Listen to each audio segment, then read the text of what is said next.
शिरसा वहामि।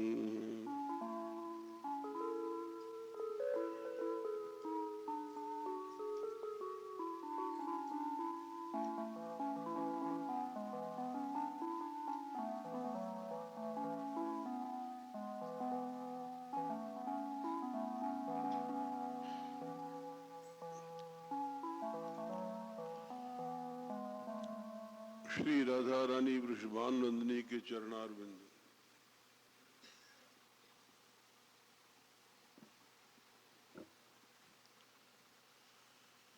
जो श्री गोविंद के जीवन धन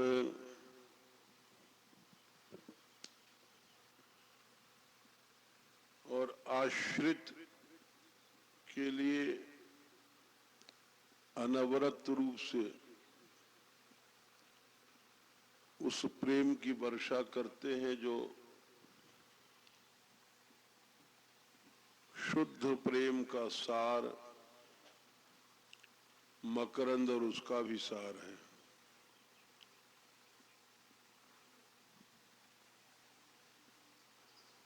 श्री जी के चरणों के आश्रय की बात हो रही है।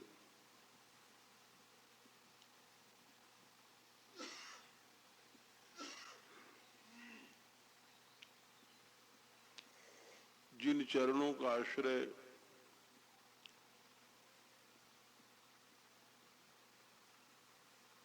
गोविंद भी लिया करते हैं,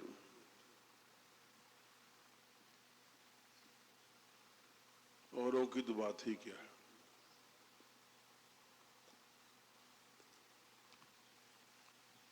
जो आदि पुरुष है, गोविंदम आदि पुरुषम तमहम भजामि।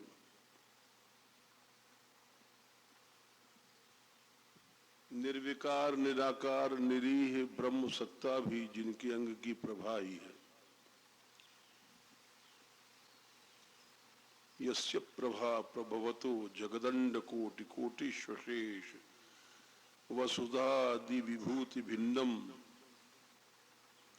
तद ब्रह्म निष्कलम अनंतम अशेष भूतम गोविंदमादि पुरुषम तमहम भजामि।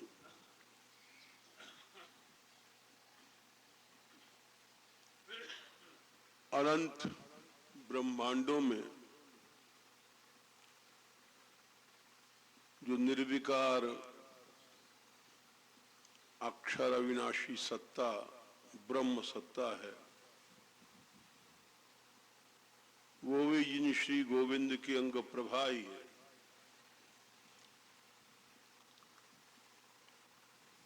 वे गोविंद भी जिन चरणों का आश्रय लेते हैं।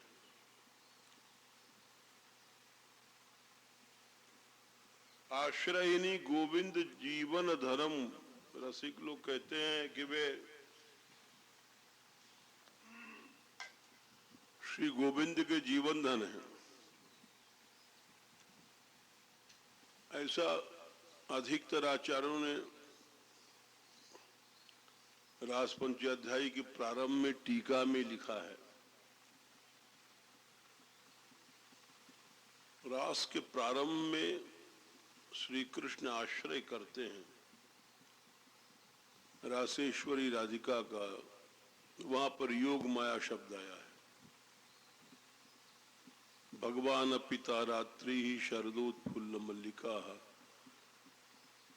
वीक्षरंतुम मनश्चक्रे योग मायामुपाश्रिता। वहां यहां तक कह दिया गया कि श्याम सुंदर योग मायाम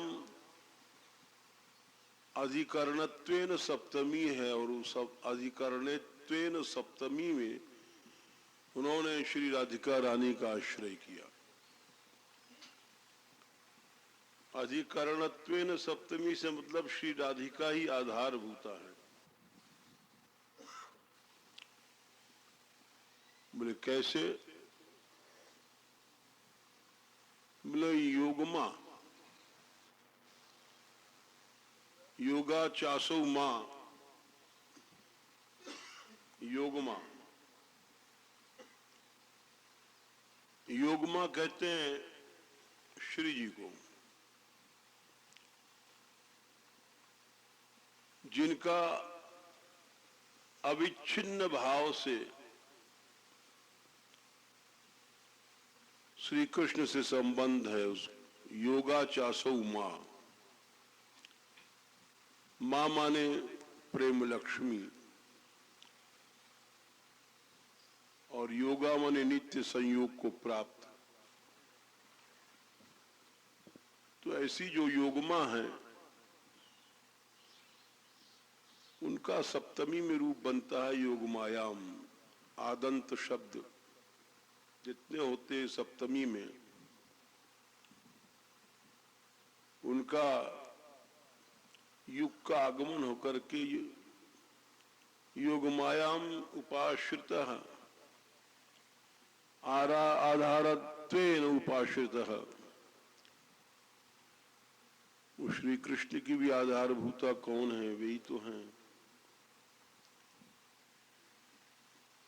इसीलिए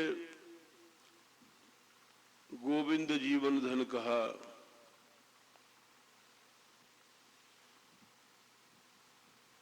वे कैसी हैं? ब्रह्म पुराण में कहा गया प्राणाधिष्ठात्री देवी सा कृष्णस्य परमात्मनः आविर्बभूव प्राणेभ्योऽपि गरीयसी। वो श्री कृष्ण के प्राणों की अधिष्ठात्री देवी है राधिका।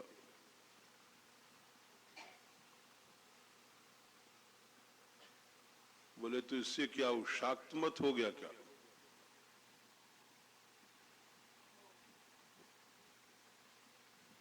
बोले नहीं नहीं, वो तो दोनों में अविच्छेद्य भाव है। आविर्बभूव प्राणेभ्यः, श्री कृष्ण की प्राणों से प्रकट होकर के, और प्राणेभ्योऽपि गरीयसी, उससे भी श्रेष्ठ बनती हैं। इसलिए गोविंद जीवन धन कहा गया।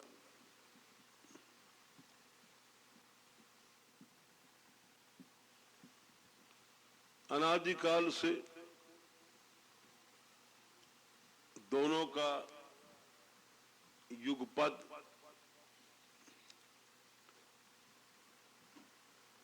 एक कालावच्छिन्न अविरत रूप से जो लीला प्रवाह चल रहा है,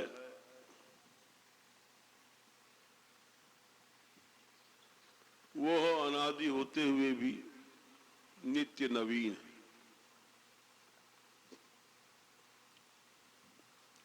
श्री जी के प्रेम के बारे में यही कहा आचार्यों ने, विभुरपि कलयन् सदाभिवृद्धिम। वो प्रेम विभु है,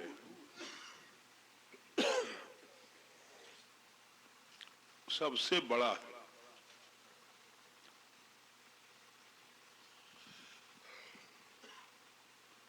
किंतु सदा बढ़ता रहता है। ये एक विरोधी बात है। जब विभु है तो बढ़ता क्यों है? सबसे अंतिम परावधि बढ़ी हुई वस्तु को विभु कहते हैं। बोले उसमें विरोधी धर्म है, उसी को तो ब्रह्म कहा गया है। जो अड़ो रणीयान महतो महियान भी है और सधावतो अन्त्यान अन्यान अत्येति। तो ये सब जितने विरोधी गुण हैं उसमें है, तभी तो विभु होते हुए भी बढ़ता रहता है। विभुरपि कलयति सदा अभिवृद्धिम और गुरुरपि गौरव चरया हीना। सबसे बड़ा होते हुए भी गौरवचर्या नहीं है, बड़ी सरल है। दधी बेचने जा रही हैं, जल भरने सखियों के साथ जाती हैं। कौन? जिनकी दासियों के ऊपर कोटि कोटि लक्ष्मी न्यौछावर की जाती हैं। लक्ष्मी कोटि विलक्ष लक्षण लसल लीला किशोरी शतई राराध्यम ब्रजमंडलेति मधुरम राधा विदानम परम। कोटि कोटि लक्ष्मियों से आराधित, उनसे भी विलक्षण जैसी इनकी सहचरियां हैं, फिर भी वो गुरु रपि गौरव चर्या से हीन है।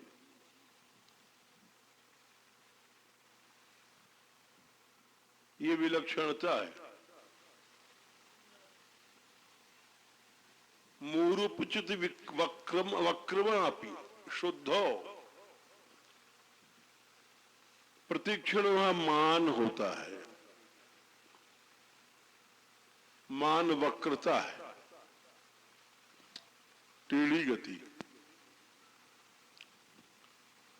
परंतु फिर भी वहां वक्रता एक दोष माना गया है। बोले नहीं, वो बड़ा शुद्ध है।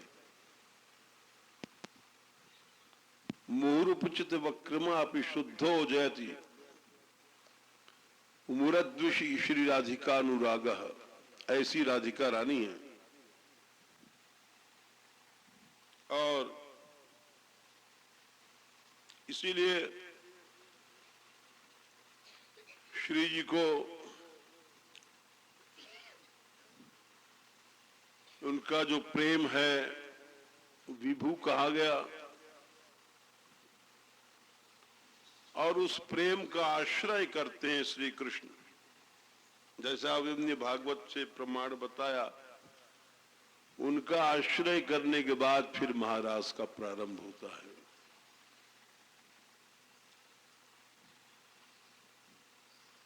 वे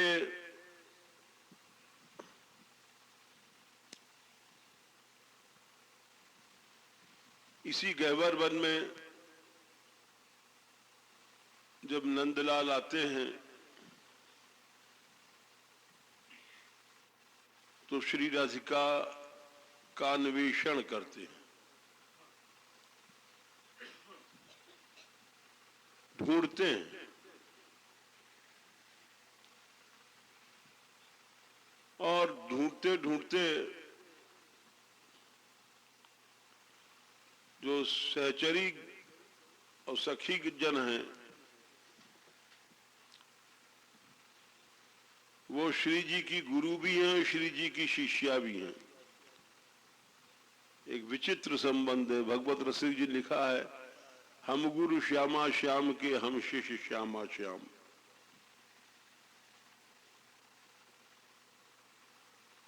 कैसा विचित्र संबंध है। हम श्यामा श्याम के गुरु हैं, हम श्यामा श्याम के शिष्य भी हैं। ऐसा विचित्र प्रेम है यहाँ का।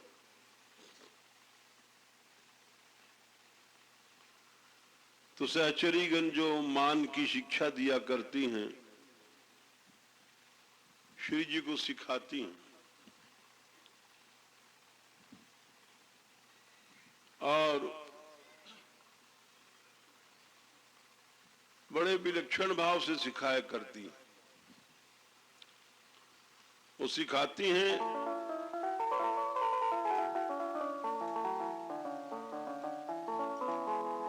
इसलिए सिखाती हैं कि श्याम सुंदर को आनंद मिलता है आधीनता प्रदर्शन में, और श्री चरणों के स्पर्श का अवसर मिलता है।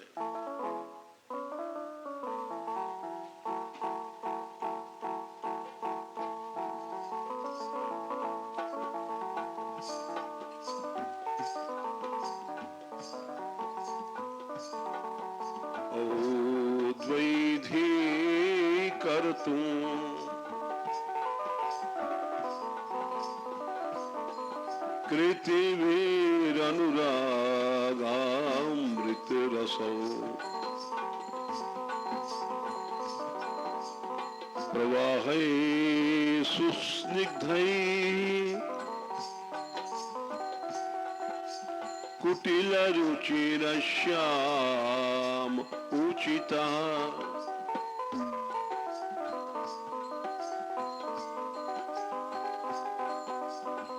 इतीयं सीमन्ते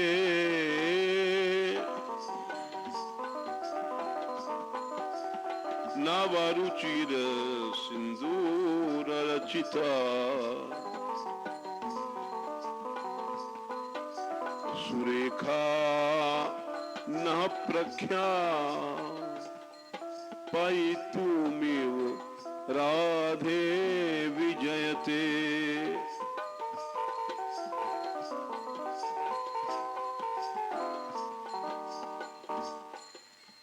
अहो द्वैधी कर तुम।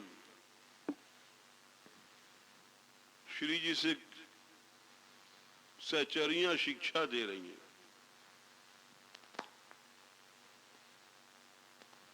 बोले श्याम सुंदर से आप बहुत जल्दी मत मिला करो।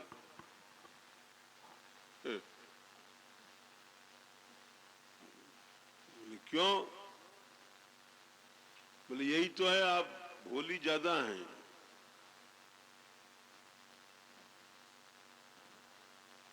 बोले तो क्यों न मिले? अरे वो बड़े कुटिल हैं, कुटिल से कुटिलता का व्यवहार करना चाहिए, आप सीधी ज्यादा हैं।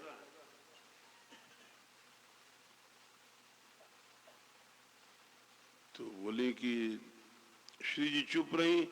बोले आप देखो सिंदूर लगाती हो, रेखा जो मांग की क्या सिखाती है? बोले बताओ। बोले देखो इस तो सारे केश श्याम हैं, ये जितने केश हैं ये श्याम हैं, इनको दो भाग में बांट देना चाहिए, यही सिंदूर रेखा सिखाती है। द्वैधी भाव उत्पन्न किया करो। ये बोले उत्तम नायिकाओं के श्रृंगार का रहस्य है लाडली जी, आपको इसलिए सिखा रही हैं। मांग इसलिए बनाई जाती है कि जो ये केश हैं बड़े कुटिल हैं, काले काले हैं, अच्छे लगते तो हैं लेकिन हैं काले, और काले हैं और साथ साथ कुटिल भी हैं, बाल आते हैं लच्छेदार। तो जहां कुटिलता होती है, जहां पर श्यामता होती है, रुचिरता तो है ही, अच्छे तो लगते हैं, वहां द्वैधी भाव डाल देना चाहिए। यही श्रृंगार रस का रहस्य है। ऐसा पाठ पढ़ाती हैं श्री जी को। वो कहती हैं अहो अहो द्वैधी कर तुम,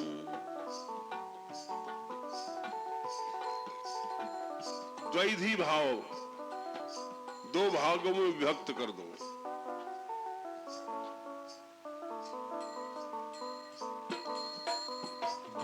द्वैधी भाव क्या है? मान कर लिया, जाने मानेंगे कि नहीं मानेंगी।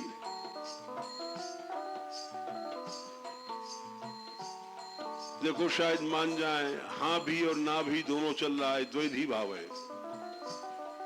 ऐसा आप आचरण करो इनके साथ, इसी से रस बनता है, इसी को रस कहते हैं। ये नहीं कि उन्होंने कहा यहां बैठिए झट बैठ गए, यहां खड़े हुए ये झट खड़े हो गए, यहां नाचिए झट नाचने लग गए। बोले ऐसा नहीं बनना चाहिए आपको। हर स्थिति में द्वैधी भाव रहे कि देखो मानेंगे कि नहीं मानेंगे। इससे लाडली जी गौरव बढ़ता है, प्रेम में रस बढ़ता है। बोले अच्छा, हाँ और क्या?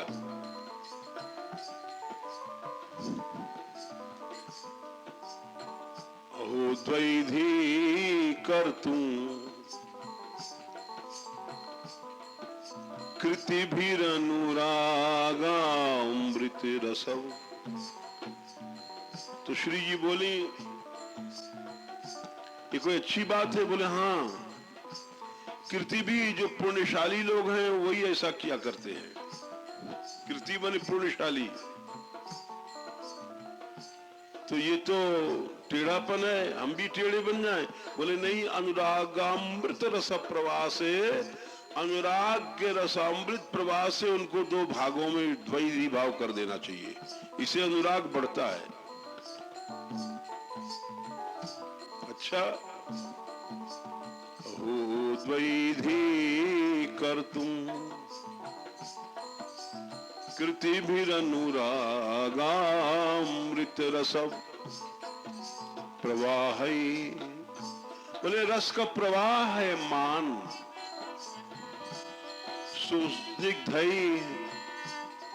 प्रेम से भरा हुआ मान, कुटिला रुचि रस श्याम उचिता।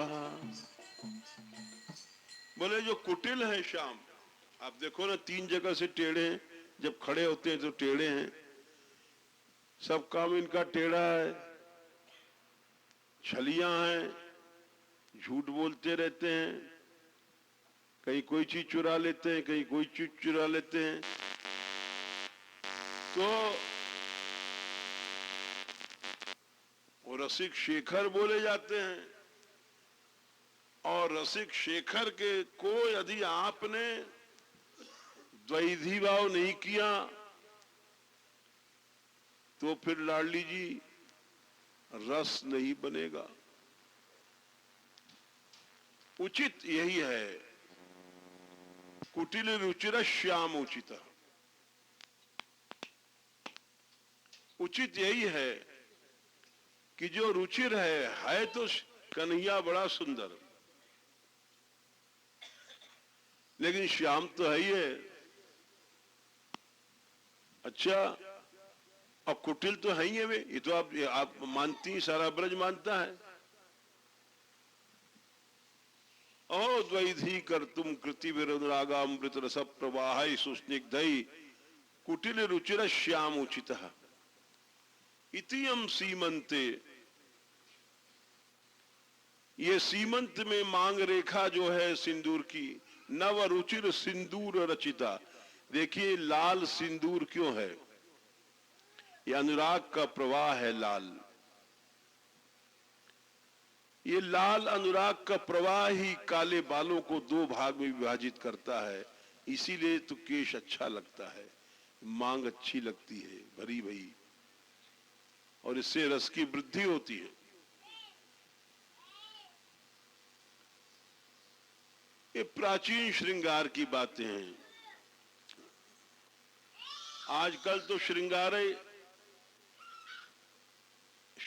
ही ऐसा है, ले जा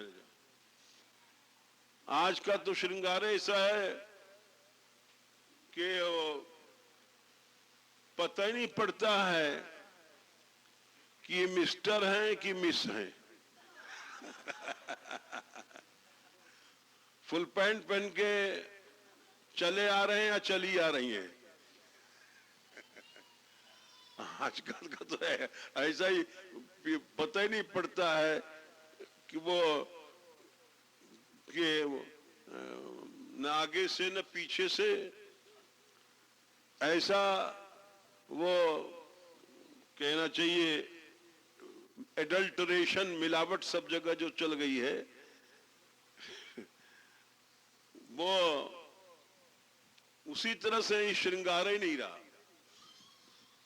लेकिन जहां श्रृंगार है,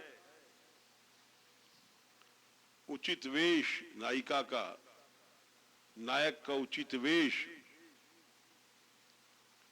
जिससे रस की वृद्धि होती है, घूम घुमारो लहंगा है, उस पर कौंधरी बंधी हुई है, इस तरह से एक अद्भुत शोभा नृत्य में, जब लहंगा की घूम सनसनाहट फैलाती है, ये सब बातें अब कहाँ है? अब तो आप लोगों ने देखा होगा आजकल का मॉडर्न डांस, लड़के लड़की से ड्रिल हो रहा है। ड्रिल में इधर हाथ उठाया, उधर टांग मारा, इधर किया, एक न उसमें कोई कला, न कोई उसमें एक केवल मात्र कामुकता के अतिरिक्त श्रृंगार, रस नाम की चीज नहीं है। तो रस क्या है?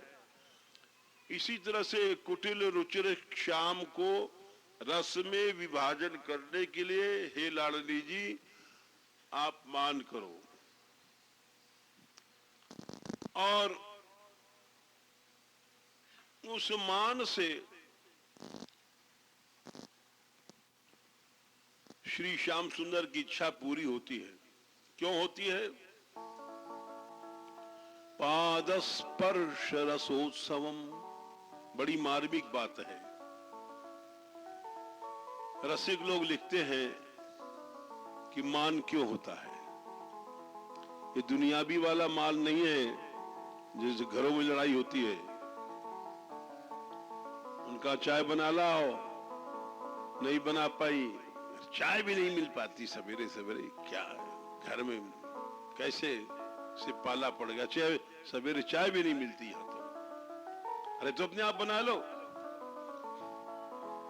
ये जो नमूना है ये कलह मान का है। अपने आप बना लो, तुमको कोई लड़का खिलाना पड़ता है? बैठे तो रहते हो। तो वो जो प्रेम है वहां दो मान होते हैं, एक कलह मान, एक प्रणय मान। आत्म सुखानुसंधान से जो मान होता है वो कलह मान है। एक भेद तो इसके हजारों हैं, लेकिन एक मोटी सी बात थोड़े शब्दों में, कलह मान और प्रणय मान में भेद क्या है? बोले आत्म सुखानुसंधान की आधार भूमि पर जो मान किया जाता है वो कलह मान है। और जब प्रेमास्पद के सुख के अनुसंधान की दृष्टि से मान किया जाता है वो प्रणय मान है। आत्म सुखानुसंधान तो यह कि हमने ये कहा तुमने नहीं माना तो साहब नाराज हो गए, हमारी बात पूरी नहीं भई, हम जो कहें वो करना चाहिए। हमने कहा तुम गोभी लाओ, तुम बैंगन लाए, इतना अकल नहीं तुम्हारे में,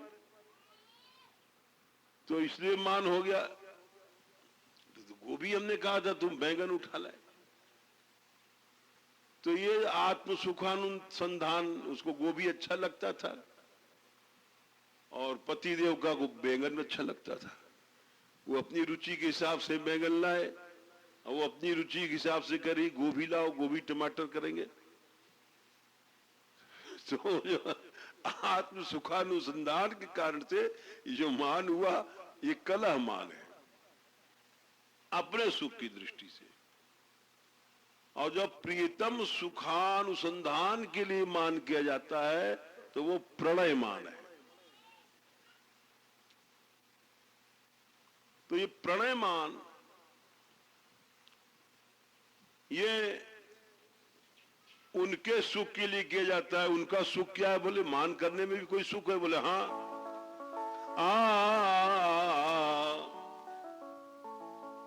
पादस्पर्श रसोत्सवम प्रणतिभिर्गोविंदमिन्दीवर श्यामम प्रार्थयितुम सुमंजुलरः कुंजांश सम्मार्जितुम माला चंदन गंध पूर रसवत्तांबूल सतपानकान न्यादातुम च रसैक दायिनी तव प्रेष्या कदा श्यामहम। बोले उन श्याम सुंदर को मैं बुलाने जा रही हूं जिनका उत्सव क्या है। जैसे हम लोग उत्सव मनाते हैं बड़ा, बोले आज हमारे ठाकुर जी का पाटोत्सव है। बोले क्या है? 56 भोग बना हुआ है। 56 भोग में क्या है? पर 20 तरह की मिठाइयाँ हैं, जलेबी, मोहन थाल और बर्फी और कलाकंद तमाम, और नमकीन उमकीन भी कई प्रकार की है, और सब षटरस के व्यंजन बनाए गए हैं।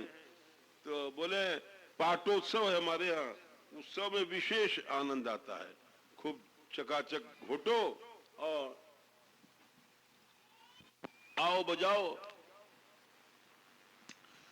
बोले श्री कृष्ण का जो रसोत्सव है वो क्या है? बोले ये नहीं है कि जो बहुत सा व्यंजन बना के भोग लगा दिया या वस्त्र पहना दिया, ये नहीं है। पाद स्पर्श रसोत्सवम, जब श्री राधिका रानी के चरणों को स्पर्श करने का अवसर मिलता है तो वो श्री कृष्ण का रसोत्सव है। ये कृष्ण का परिचय दिया गया। कैसे कृष्ण? ये इसको हर व्यक्ति नहीं समझ सकता, इसीलिए कहा गया है भगवत रसिक रसिक की बातें, रसिक रसिक की बातें, रसिक बिना को समझ सके ना, रसिक बिना को समझ सके ना।